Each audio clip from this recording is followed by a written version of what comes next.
มีคนกำเอกก็ตีอันเกี่ยวเหตุการณ์ที่อันนาลีเมอนาลีจานนาลีข้านนาลีอิ่ม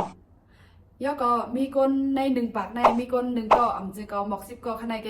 ตีอันออกมันยันเบอร์สังลาว่าในจะไหนยันเบอร์ว่าก้นกำนำแน่อ่ำเกี่ยวเหตุการณ์ที่อันนำเบอร์นาลีจานนาลีข้านยันเบอร์การซื่อๆนั่นแหละมันเดเป็นการเดินเฮาไล่เฮ็ดเย้าเฮ็ดแทงเฮ็ดเย้าเฮ็ดแทงพึกเย้าพึกแทงพึกเย้าพึกแทงแก้งเย้าแก้งแทงอยู่ตาสีแลไหนเฮ็ดอันเก่าอันเร็วอยู่ตาสีแลก้นกำนำคำเกี่ยวเฮ็ดก็เบอร์เจ้าหนอนแลไหนก้นกำเอกก็ที่อันออกมานแด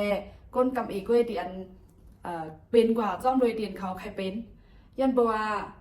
การเรียนเฮาพึกอยู่ตาสีการเรียนเฮาเฮ็ดเหมือนเก่าอยู่ตาสีนั่นมันอำนาลีเกี่ยวยันเบอร์มันนาลีมือยันเบอร์มันนาลีขั้นแดก้นกำนำกอมเกี่ยวเหตุการณ์เรียนลีขั้นใครรับได้ก็เข้าบ่เฮาอันใครเข้ายามก็เข้ายามสุดดูเฮาก็กาเลยเอาเข้ายามสุดดูเฮานั่นสิเรียกเอามาเพราะว่าเฮาใครเงินก็เฮาก็กาเลยเอาเงินเฮานั่นสิก็เรียกเอามากันมันดังกันไรในเมืองโครงการลงในอัมมีอีสังเดียนว่า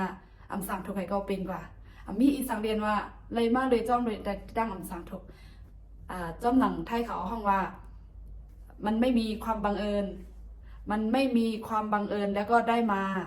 เมื่อหนังก้อนไทยเขาว่าเจ้านั้นค่ะเนาะก็เบอร์เจ้านั้นได้เนี่ยเจ้าเก่าใครเป็นใน1 ปากใครก็ในก้น1 ปากนั่นเนี่ยเจ้าเก่าใครเป็นในก้นเก่า10 นั่น5อันเจ้าก็เจ้าเก่าใครเป็นก้นที่ได้ 10% นั่น5เนี่ยก็อยู่ที่เจ้าเก่าเลิกย่าก็ขึ้นถามด้วยเจ้าเก่าด้วยว่าวันมื้อไหนตั้งเจ้าเก่าเกี่ยวเหตุการณ์ที่อันนำมือต้องเจ้าเก่าเกี่ยวเหตุการณ์ที่นาลีข้านดองเจ้าเก่าเกี่ยวเหตุการณ์ที่อันนาลีอิ่มอยู่5เนี่ยยันเบิดการที่นาลีอิ่มนาลีมือนาลีข้านนั่นว่าอันที่ไทยเฮาขาดถึงกว่าดีตั้งยังอันอำเจ้าว่าเฮ็ดลอยดิมมีตั้งฮู้นั่นก่อนใกล้ๆเลยมีตั้งฮู้ว่าการดีเฮาเฮ็ดได้มันได้อ่อนเฮากว่าถึงดีไรเพราะว่าเฮาฮู้ปลายตั้งมันว่าการอันนั้นมันอ่อนเฮากว่าถึงดีเฮาใครถึงในจังได๋เฮาก็กึ่งลีลือบ้างเฮาก็มันกึ่งดี